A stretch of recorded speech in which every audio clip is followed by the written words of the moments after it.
TET परीक्षा देणाऱ्या सर्व शिक्षक विद्यार्थी मित्रमैत्रिणींनो, मी दीपाली कुलकर्णी देशमुख माझ्या विंग्स ऑफ फिजिक्स या चॅनलमध्ये आपलं सगळ्यांचं मनपूर्वक स्वागत करते. तर बघा, काही शिक्षक विद्यार्थी मित्रमैत्रिणींनी ही परीक्षा टीईटीची परीक्षा आधी दिली असेल, काही जण पहिल्यांदाच देत असतील.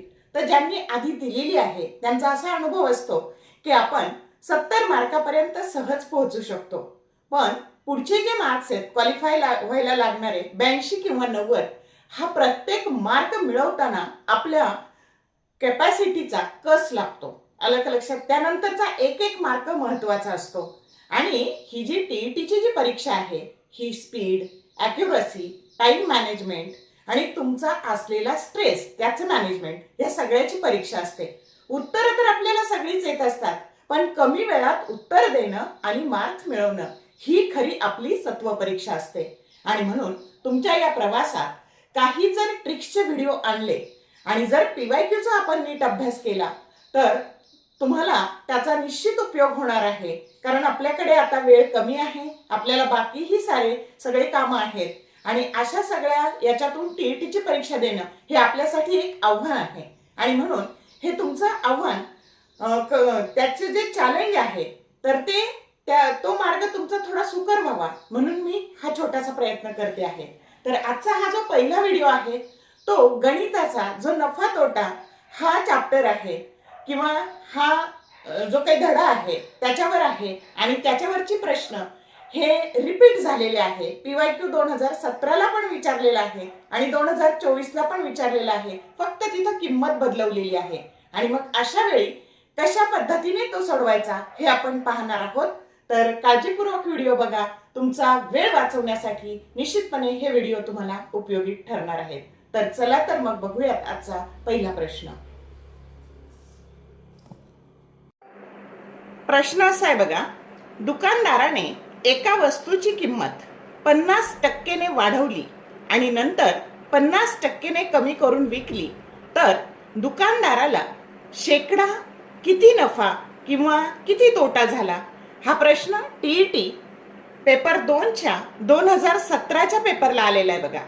तर ऑप्शन ए आहे तोटा 25%, बी आहे नफा 25%, सी आहे ना नफा ना तोटा आणि डी आहे नफा 50%.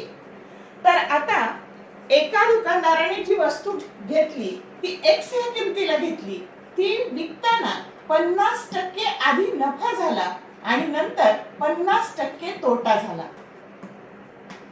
आता बघा, ह्या सगळा जेव्हा असा व्यवहार असतो ना की एका किमतीला घेतली आणि जेवढा नफा तेवढाच तोटा, तर ह्या व्यवहारात नेहमी तोटाच होतो. हे लक्षात ठेवायचं. म्हणजे फक्त आता जे 4 ऑप्शन दिलेले असतात त्यातले 2 ऑप्शन जागेवर कट झाले, जिथे तोटा आहे तेच ऑप्शन आपल्याकडे शिल्लक राहिले. पहिली गोष्ट समजली का? मग आता ट्रिक काय वापरायची? तर आता नफा आणि तोटा सेम आहे, त्याचा वर्ग करायचा, 50चा वर्ग, आणि त्याला 100ने भागायचं. मग आता 50चा जो वर्ग आहे तो आहे 2500 आणि भागिले 100, 0 0 कट झाले आणि मग काय झालं उत्तर? तर उत्तर आलं ए. काय बघा, 25% तोटा. समजलं? इतकी सोपी ट्रिक आहे. आता हा 2017ला आलेला प्रश्न आहे आणि मग कळेल की मी एका सेकंदात येईल की नाही उत्तर काढता आपल्याला.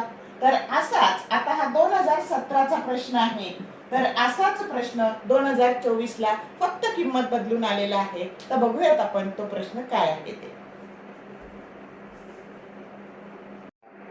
आता हा 2024चा टीईटीचा जो पेपर सेकंड झाला होता त्यामध्ये विचारलेला प्रश्न आहे, एका व्यक्तीने एका व्यवसायात काही रक्कम गुंतवली, त्यात त्याला 20% नफा झाला. नंतर त्याने नफ्यासहित संपूर्ण रक्कम दुसऱ्या व्यवसायात गुंतवली, त्यात त्याला 20% तोटा झाला. तर त्याला संपूर्ण व्यवहारात एकूण किती टक्के नफा किंवा तोटा झाला ते काढा. ऑप्शन ए 1 आहे 20% नफा, 2 आहे 24% तोटा, 3 आहे 4% तोटा आणि 4 आहे 0% नफा. तर आता बघा, आता फक्त काय, तर 20% नफा आणि 20% तोटा दिलेला आहे. मग आता आपली सोपी ट्रिक, 20चा काय करायचा, वर्ग करायचा. म्हणजे हे झाले 400. 400 भागिले 100 म्हणजेच काय झाले, हे 0 हे 0 कटलं, हे 0 हे 0, 4%. आणि म्हणून करेक्ट ऑप्शन 3 आहे, 4% तोटा. आता सगळ्यात महत्त्वाचं लक्षात ठेवायचं, इथे या व्यवहारात तोटाच होतो, म्हणजे नफ्यावाले ऑप्शन जागेवर कट होतात, 4 मधले तोटाचे ऑप्शन राहतात, त्याच्यात 4% तोटा हे उत्तर येतं. समजलं का? मग तर एवढं सोपं आहे. आता बघा, आपण ट्रिक कशी लक्षात ठेवायची. तर आपल्याला माहिती आहे की 20% आणि 50% नफा आणि तोटावाले प्रश्न येऊन गेलेले आहेत. मग काय येऊ शकतं, तर 10%.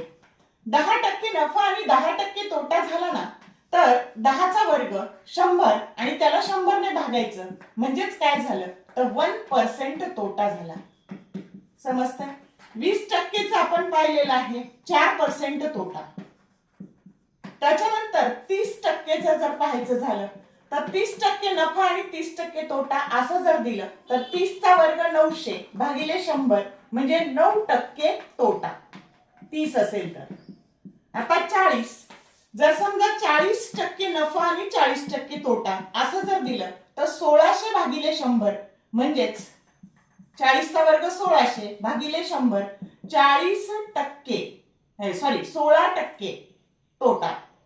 0 कॅन्सल झाले, 16% तोटा. आता 50चा आपण ऑलरेडी पाहिलेला आहे, 50 तर 25% तोटा. मग असं जर आपल्याला 60% नफा आणि 60% तोटा असं दिलं तर 3600 भागिले 100 म्हणजेच 36% तोटा. त्याच्यानंतर 70% दिलं तर 49% तोटा. साथी 49. समजतंय? जर 80% दिलं तर 64% तोटा. आणि 90% नफा आणि 90% तोटा दिलं तर 81% तोटा. समजलं? फक्त पहिले 3 10 20 आणि 30 पर्यंत एक आकडी उत्तर येतं आणि पुढचे हे सगळे 2 आकडी उत्तर येतात. हे लक्षात ठेवायचं आणि ट्रिकने हा प्रश्न सोडवायचा. व्हिडिओ जर आवडला तर लाईक करा, शेअर करा, कमेंट टाकायला कंजूसी करू नका, कारण व्हिडिओ बनवायला खूप सारे कष्ट घ्यावे लागतात. आणि जर तुम्ही कमेंट टाकली तर पुढचं काम करायला उत्साह येतो, प्रेरणा मिळते. All the best for your study and thank you for watching this video.